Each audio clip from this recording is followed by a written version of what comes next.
वो तो वेन्यू बन गया, उसको देख रहे होंगे, लोगों की सुरक्षा के लिए देख रहे होंगे, कुछ काम चल रहा होगा इसलिए कर रहे होंगे। तो वेन्यू वन का तो काम हो गया। नालंदा को मेट्रो से जोड़ा जाएगा क्या? मेट्रो से जोड़ने का यहाँ का क्या मतलब?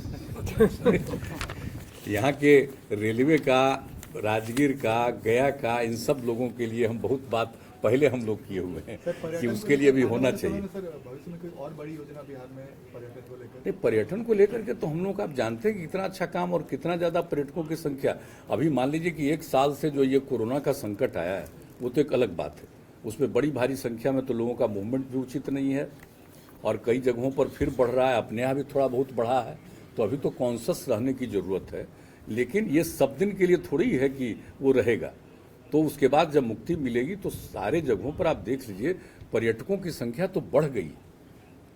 पूरे देश के कितने पर्यटक आ रहे हैं, 2 करोड़ से ज़्यादा पर्यटक विजिट करते हैं। और उसके अलावे विदेश के पर्यटक, मतलब 10 लाख से भी ज़्यादा विदेश के पर्यटक आते हैं। और सबसे ज़्यादा जाते हैं कि आप जानते हैं विदेश से आते हैं तो बोध गया है, राजगीर है। अब किस तरह से वैशाली का हम लोग सब काम कर रहे हैं।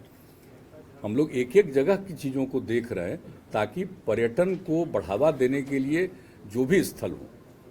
और आप जान रहे हैं कि नेचुरल वे में सब काम को करने के लिए इको टूरिज्म को हम लोगों ने किस तरह से बढ़ावा दिया है, ये इको टूरिज्म का ही पार्ट है।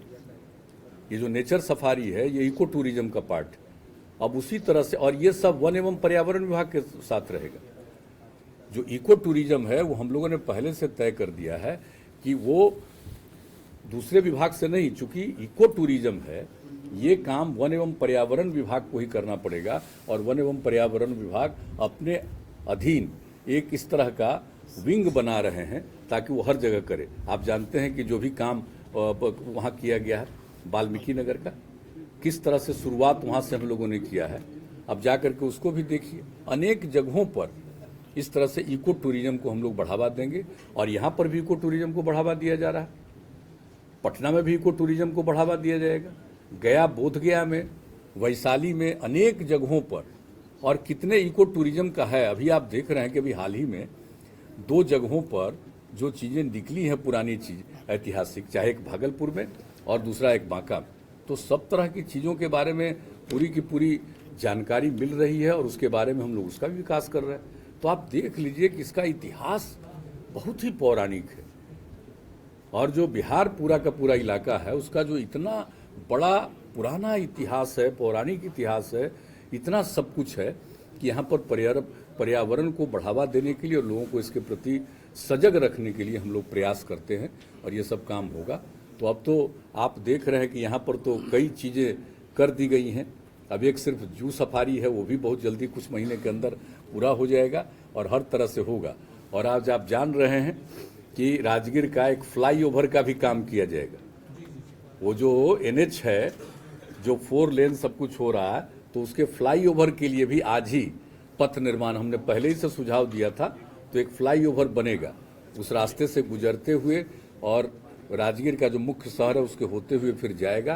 तो आप जानते हैं कि जब फ्लाईओवर बन जाएगा तो किस तरह से लोग जो देखेंगे दृश्य, क्या टूरिज्म का उसमें भी आ जाएगा, कैसी भावना आ जाएगी। तो हम लोग इन सब चीज़ों पर ध्यान देते रहते हैं।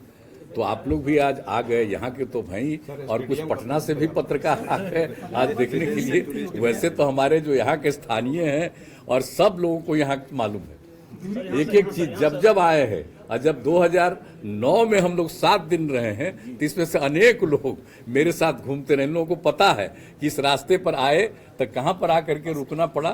तो एक एक चीज को लोग जानते हैं यहाँ की कि कैसे धीरे धीरे आगे यहाँ पर बढ़ा है। और अब देखिए क्या सुंदर दृश्य होता चला जा रहा है। सर, यहाँ सर ट्रेन का सर कौन कैसा बढ़िया सर नहीं है सर, मुंबई से और बंगाल से बहुत पर्यटक आते हैं, गुजरात से। नहीं, ट्रेन का तो सुविधा दे ही दिया गया। तो हम ही जब शुरू में बने तभी ना, और इसको जोड़ दिया है। आप जानते हैं अब गया तक से जोड़ दिया गया है, तो अब हर तरह की बात हो गई है। बिहार नहीं, लेकिन वो बात होगी, हम बातचीत करेंगे। हमारा तो पहले पर्पस था इसको पूरा करवा दें।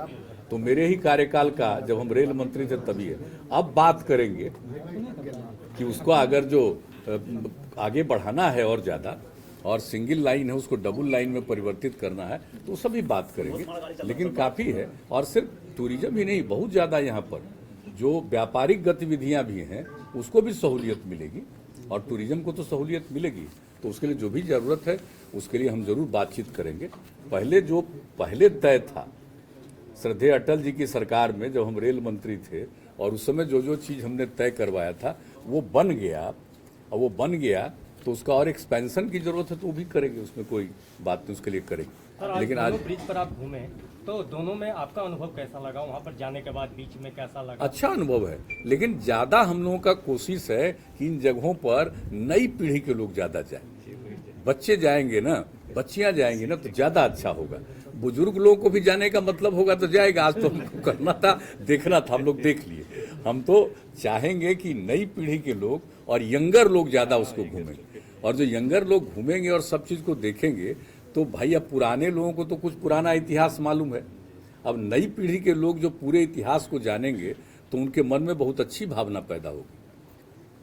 तो हमारी तो राय यही होगी। नहीं ऐसे तो अब ये नहीं कहा जाएगा कि जो लोग जाना चाहेंगे उनको रोक दीजिए, लेकिन प्रोत्साहित किया जाएगा बच्चों के लिए।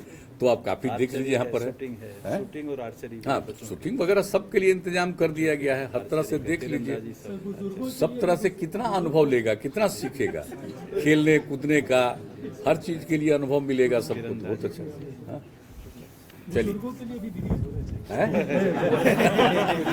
अरे तब बुजुर्गों को कोई रुकावट है बुजुर्गों को रुकावट नहीं है, लेकिन बुजुर्ग लोग देख लेंगे तब ना अपने बच्चे बच्चियों को और भेजेंगे। तो ऐसा थोड़ी है कि बुजुर्गों को रोकना। रुकने की भी व्यवस्था हुई क्या प्लेटफॉर्म पे? रात में नहीं, ये दिन भर का काम। देखिए टूरिज्म का जो एरिया है उसमें रात में नहीं कुछ करना चाहिए, सवेरे से लेकर के शाम तक ही वो सबसे अच्छा होता है। उसका ध्यान से जाकर राजगीर में रहेंगे, सुबह उठ के दिन भर घूमेंगे। आवास का सब तरह का धीरे धीरे। अब राजगीर में जो पहले से टूरिस्ट को देखने के लिए लोग होटल कितना सब कुछ बनाए हुए और सब कुछ और बनेगा, तो उसके चलते सुविधा होगी। लेकिन रात में यहाँ पर रखना उचित नहीं। दिन में सब कुछ को देखना तो एक वो नेचुरल चीज है हमारी समझ से। तो अभी तो फिलहाल यही तय हुआ। तो चलिए बहुत धन्यवाद।